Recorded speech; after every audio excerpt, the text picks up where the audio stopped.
Waduh, Sylvester, jangan ngadat mon Sylvester. Waduh.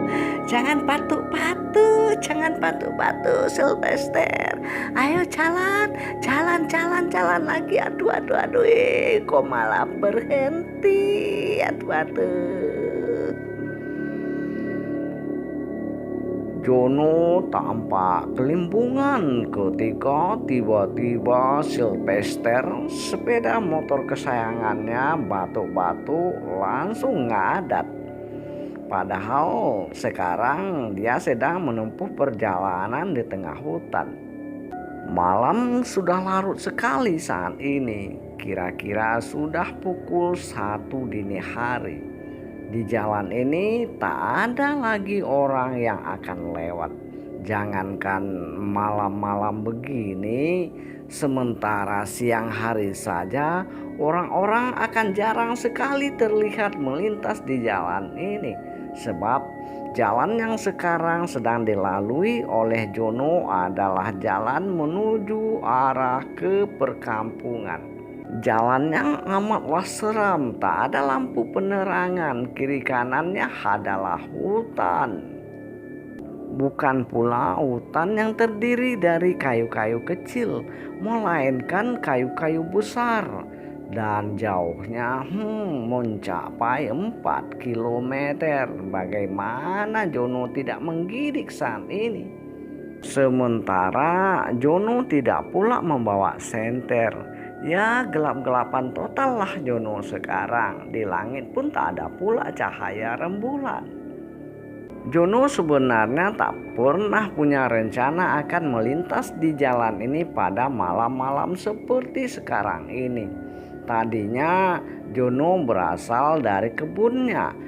Dia berencana ingin menginap di kebun untuk menjaga tanamannya. Sebab sekarang kacang tanah yang ditanami di kebun miliknya sudah mulai mengeluarkan buah dan harus ditunggui setiap malam agar babi-babi buas tidak berbuat semena-mena terhadap tanamannya ini. Namun malang bagi Jono.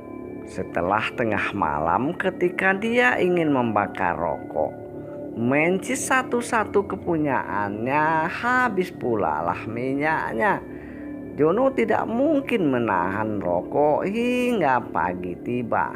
Seandainya pagi tiba pun, kalau tidak pergi ke kampung untuk membeli mencis, tentulah Jono tidak akan mendapatkannya. Karena di areal perkebunan ini saat ini hanyalah Jono sendiri yang berada di sini. Sebab orang-orang sudah pulang tadi sore dari kebun-kebun mereka. Jono terlebih dahulu menanami lahannya dengan kacang tanah, sehingga sekarang kacang tanah yang ia tanam sudah mulai berbuah. Sementara kawan-kawannya yang sama-sama bercocok tanam di areal perkebunan ini baru mulai membersihkan lahan. Karena itulah Jono harus piket sendirian di kebunnya ini untuk menyelamatkan tanamannya dari serangan hama, terutama babi hutan. Maklumlah, areal perkebunan mereka ini dikelilingi oleh hutan yang teramat lebat dan banyak sekali binatang-binatang buas yang bergentayangan di dalamnya, terutama babi yang teramat liar dan buas. Siang hari monyet pula lah yang akan menyerang tanaman kacang tanah milik Jono ini, sehingga Jono harus mangkal 24 jam di lahannya ini. Waduh, Sylvester, kamu ngadat nggak milih-milih tempat. Kalau mau ngadat mbok ya di kampung gitu loh.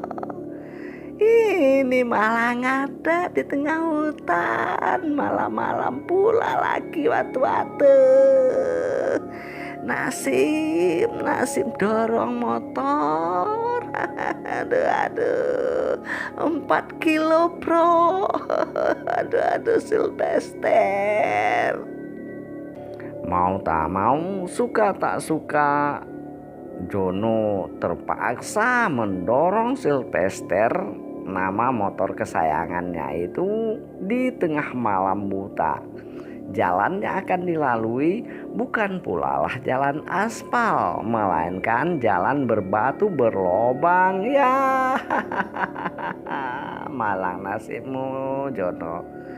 Tidaklah pula ada setitik cahaya penerang yang dimiliki oleh Jono saat ini. Tambah lagi, rokok pun dia belum dapat membakar karena tak memiliki api. Waduh, Jono sabar ya. Baru saja sekitar 100 meter, Jono menuntun Sylvester dengan segala gerutu yang terpancar dari mulutnya. Jono melihat di depan sana ada cahaya yang gemerlapan. Suara-suara irama dangdut sayup-sayup pun mulai terdengar oleh telinga Jono. Sopo yang joget dangdut malam-malam di hutan begini? Apa sudah sampai ke perkampungan ya?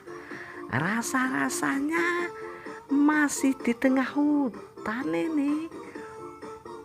Apa demit apa uang? Demit uang.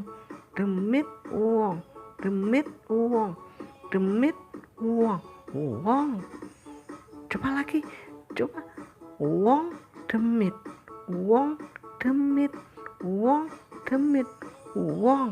uang kok. Masa iya eneng uang jogetan dangdut di hutan malam-malam gini?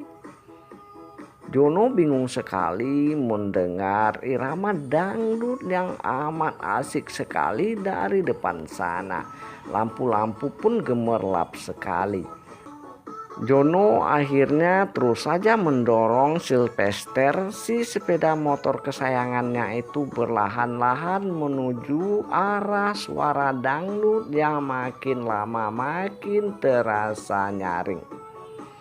Gemerlap lampu pun terlihat amat semarak sekali di sana. Namun di sana Jono tidak melihat keanehan apa-apa, biasa saja sepertinya.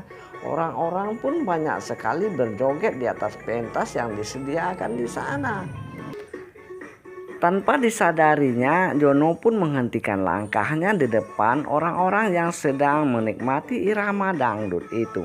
Dia pun masuk mendekati ke arah panggung. Tanpa disadari, Jono ikut-ikutan pula berjingkrak-jingkrak di bawah panggung. Tapi ketika Jono memperhatikan wajah-wajah orang yang berada di sana, tak satu pun dari wajah-wajah itu yang dikenali olehnya. Keanehan lain yang ditemui oleh Jono saat itu, orang-orang yang sedang berjoget tidak ada satu pun yang bersuara. Karena terasa hening, tak ada suara manusia di sini, Jono pun mulai melenggak-lenggokkan ke sana sini pandangannya. Jono melihat ke arah belakang panggung. Kebetulan panggung saat itu mengarah ke jalan yang dilaluinya tadi saat mendorong sepeda motor. Jono terperangah karena di belakang panggung bersusun-susun rumah yang sangat indah-indah dan megah-megah. Tapi rumah itu modelnya sama semuanya dan teratur dengan sangat rapi. Berjejer berbaris, seolah-olah pembagian tanah dari rumah-rumah itu adalah sama. Rumah-rumah yang dilihat oleh Jono berhadap-hadapan pula. Makin lama makin jauh Jono masuk ke dalam perkampungan yang baru saja dilihatnya ini. Karena merasa bingung, Jono masuk terus ke arah perkampungan sana. Dia merasa heran, bangunan rumah seperti ini, sepertinya rumah-rumah ini tidaklah rumah yang berada di kampung, melainkan rumah yang berada di kota. Tapi di sisi kiri kanan rumah itu hanyalah lahan kosong saja. Tak ada pula sebatang pun bunga yang tumbuh di kiri kanan ataupun di depan rumah-rumah itu. Bagai kotak saja yang diletakkan di atas tanah kosong. Ya, begitulah sepertinya. Makin jauh Jono memasuki areal perkampungan ini, tapi yang dilihatnya tetap sama, rumah-rumah yang berhadapan. Makin jauh Jono memasuki areal perkampungan ini, makin sayup-sayup pula lah terdengar olehnya suara musik dangdut yang tadi amat kencang sekali. Ini buktinya Jono sudah jauh sekali memasuki perkampungan yang baru saja dilihatnya ini. Tapi tidak ada rasa takut sedikit pun yang timbul di dalam hati Jono, sehingga dengan langkah biasa-biasa saja Jono selalu memperhatikan ke sana sini. Lampu-lampu yang tergantung di halaman depan rumah orang-orang ini sama, baik bentuk, warna, dan besarnya sama. Satu lagi keanehan yang dijumpai oleh Jono, di sana tak ada satupun bunyi hewan yang terdengar oleh Jono, baik bunyi jengkrik-jengkrik malam, burung-burung malam, ataupun kelelawar-kelelawar yang biasanya berterbangan di malam hari. Tak satupun yang dapat didengar oleh Jono. Hening saja. Tiba-tiba ingatlah Jono bahwa tadi dia keluar meninggalkan kebunnya untuk mencari api karena dia ingin merokok. Tapi tiba-tiba di sini dia tidak melihat setetes api pun. Orang-orang yang ditemuinya pun dari pertama melihat tak seorang pun yang menghisap rokok. Sekarang Jono makin terkejut lagi karena tak ada seorang pun yang dilihatnya. Rumah-rumah yang dilihatnya tertutup semua. Kembali Jono melanjutkan perjalanannya. Ia merasa sudah lelah sekali. Setelah sekian lama berjalan menuju arah panggung yang tadi ditinggalkannya, Jono tidak juga mendengar suara musik dangdut yang tadi hiruk pikuk. Orang pun juga tidak ada yang dilihatnya. Bahkan satu orang pun tak terlihat oleh mata Jono saat ini. Ketika Jono memandang ke langit, juga tidak ada cahaya apapun. Sebiji bintang pun tak ada di langit, apalagi rembulan. Makin lama Jono berjalan, makin dingin pula suasana yang ia rasa. Angin berhembus sepoi-sepoi membuat malam terasa makin dingin, dan dia tetap berjalan menuju arah ke panggung. Makin lama rasa dingin itu semakin dingin saja, membuat Jono agak sedikit menggigil. Dia tidak membawa baju yang tebal pula, hanya selembar baju kaos sajalah yang menempel di tubuhnya saat ini. Akhirnya Jono menambah kecepatan jalannya sehingga sekarang dia tampak tergopoh-gopoh. Namun Jono tidak melihat sedikit pun ada tanda-tanda orang di depan sana. Irama dangdut tadi pun tetap juga tidak terdengar oleh telinganya. Bahkan lampu panggung yang tadi gemerlapan juga tidak terlihat sedikit pun dari arahnya sekarang ini berdiri. Jono merasa sudah capek sekali. Dia tidak sanggup lagi berjalan karena kedua kakinya sudah sakit dan pegal-pegal. Sekarang tak mampu dia menggerakkan kakinya untuk berjalan lagi. Napasnya pun ngos-ngosan. Akhirnya Jono menjatuhkan dirinya di tanah begitu saja. Jono duduk dan menyelonjorkan kakinya ke depan. Kedua tangan Jono berlahan-lahan memijit-mijit kedua kakinya yang teramat pegal itu. Napasnya pun kembali diatur sedemikian rupa agar tidak sesak. Angin dingin masih saja menerpa tubuhnya, membuat dia setengah menggigil. Bibir Jono sepertinya gemeletup. Saking dinginnya udara di sini saat ini. Setelah beristirahat sekian lama, napas Jono sekarang terasa sudah agak membaik. Kakinya pun sudah mampu ia gerakkan sedikit demi sedikit. Udara dingin makin dingin saja dirasakan oleh Jono sehingga bibirnya tampak membiru dan dia tidak bisa berbuat apa-apa saat ini. Karena suasana dingin yang makin mencekam, teringat pula lah kembali Jono kepada rokoknya. Tapi api belum juga ia dapatkan. Jono berlahan-lahan berdiri mengeluarkan rokok yang berada di dalam kantong celananya. Lalu rokok itu diambil sebatang dari bungkus dan dijepitkan di bibirnya. Lalu bungkus rokok itu dimasukkannya kembali ke dalam kantong celana. Berlahan-lahan Jono mendekati salah sebuah rumah yang berada di samping kirinya. Jono mendekati pintu rumah itu dan mengetok-ngetok pintu sambil memanggil-manggil orang yang mungkin ada di dalam sana. Alangkah terkejutnya Jono ketika dia berhasil mendorong pintu hingga terbuka lebar. Aroma busuk bau bangkai menyeruak keluar membuat Jono menggidik dan hampir muntah karena tidak tahan mencium aroma busuk itu. Jono mundur lalu berlari meninggalkan rumah yang tadi dibuka pintunya. Alangkah terkejutnya Jono kembali ketika dia melihat rumah yang berada di dekatnya saat ini. Pintu rumah itu juga terbuka. Begitu juga ketika Jono melihat rumah-rumah yang lainnya. Semua rumah yang berada di sini sekarang semua pintunya terbuka. Entah siapalah yang membukanya. Jono tidak mengetahui karena di sini tidak ada seorang pun orang yang ia lihat. Jono memaksa kakinya untuk terus berlari meninggalkan tempat itu. Tapi semakin jauh dia berjalan, semakin bau busuk menyengat hidungnya. Jono sekarang hampir pingsan karena bau busuk yang amat menyengat sekali. Semakin lama bau busuk itu semakin tajam dan semakin tajam saja. Jono terus saja berlari meninggalkan rumah-rumah yang berjejer rapi di kiri kanannya itu. Tapi Jono tetap saja tidak bisa keluar dari daerah ini. Ia terus saja melewati rumah satu dua rumah dan rumah itu tidak pernah putus di hadapannya sepanjang mata memandang. Hanya rumah seperti itu sajalah yang ia lihat. Jono tidak tahu lagi apa yang harus dia lakukan sementara tubuhnya sekarang sudah tidak bisa dikuasainya dengan sempurna. Dia berlari dengan semboyongan, sendalnya entah di mana tercecer sekarang. Sementara batu-batu sudah banyak yang melukai kaki-kaki Jono, tapi Jono tidak tahan mencium aroma bangkai yang amat tajam. Karena itulah Jono tetap berlari meninggalkan tempat ini. Tapi aroma bangkai itu tetap saja memenuhi hidungnya.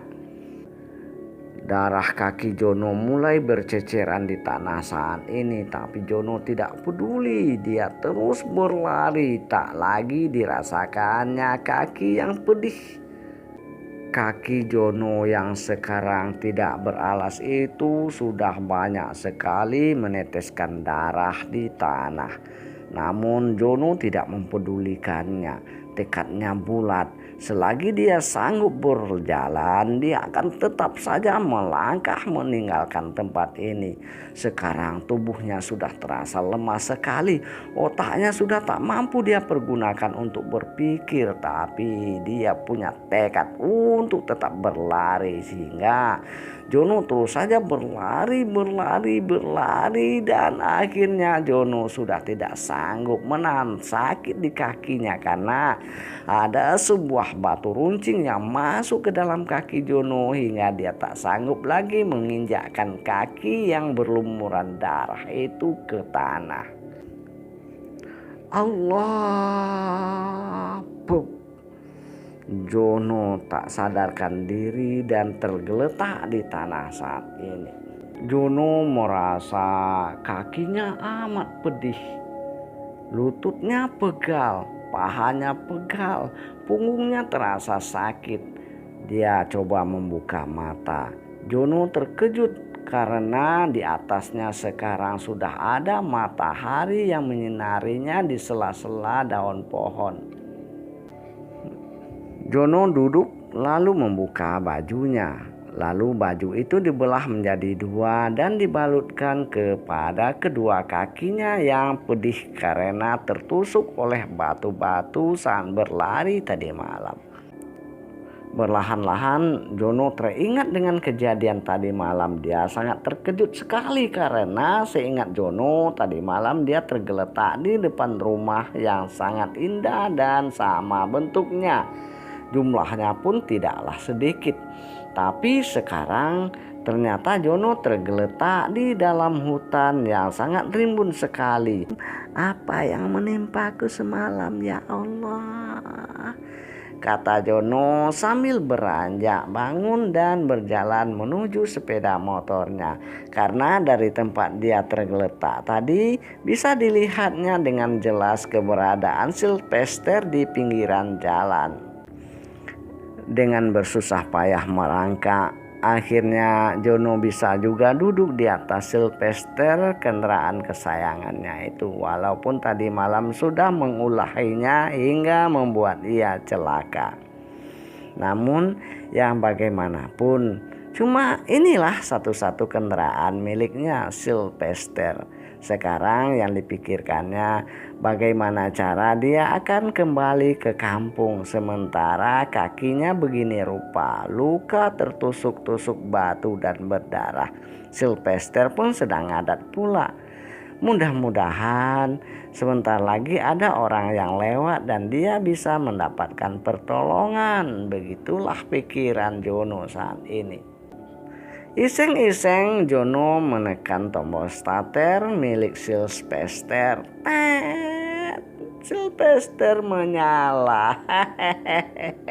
Lah Sylvester, sekarang kamu menyala sendiri setelah aku kualat begini. Kalau tadi malam kamu mencala. Sylvester, Jono tuanmu ini tidak akan menderita seperti ini.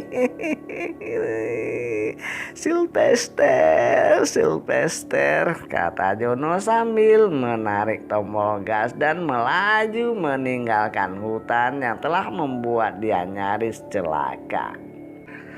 Oke sahabat, demikianlah cerita ini kami sajikan. Mudah-mudahan ada pelajaran yang bisa kita petik dari cerita ini. Cerita ini berjudul Tertipu Pandangan Mata, diceritakan oleh Geoffrey Daud Gurau. Jangan lupa tekan tombol subscribe channel kita ini. Mudah-mudahan channel kita ini bisa berkembang. Terima kasih. Wabillahi taufiq wal hidayah. Wassalamualaikum warahmatullahi wabarakatuh.